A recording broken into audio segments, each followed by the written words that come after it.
Parts wise, you're going to need two 20mm washers, a quart of the GL5 SAE 7585. I don't know if the Honda flavor is actually special or anything different than your standard 7585, but you're not using a whole lot of fluid, so I went ahead and got that.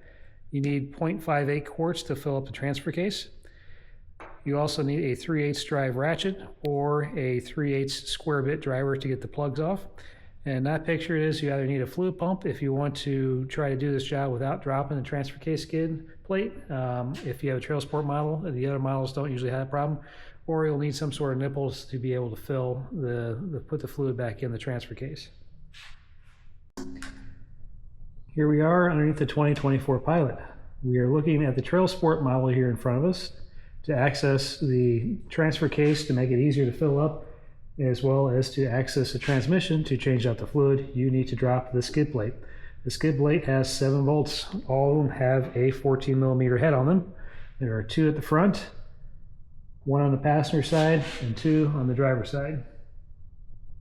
They come off pretty easy, and once you get that out of the way, you have a lot more access. Here we are underneath the 24 Pilot. This, being a Trailsport, usually has a skid plate that's living up here. I went ahead and removed it to make it a little easier to show what's going on. Also, it'll make it easier to refill the differential fluid, the transfer case fluid for the all-wheel drive system. So in front of us here, we have the transfer case for the all-wheel drive system. This would be your drain plug. This is your fill plug.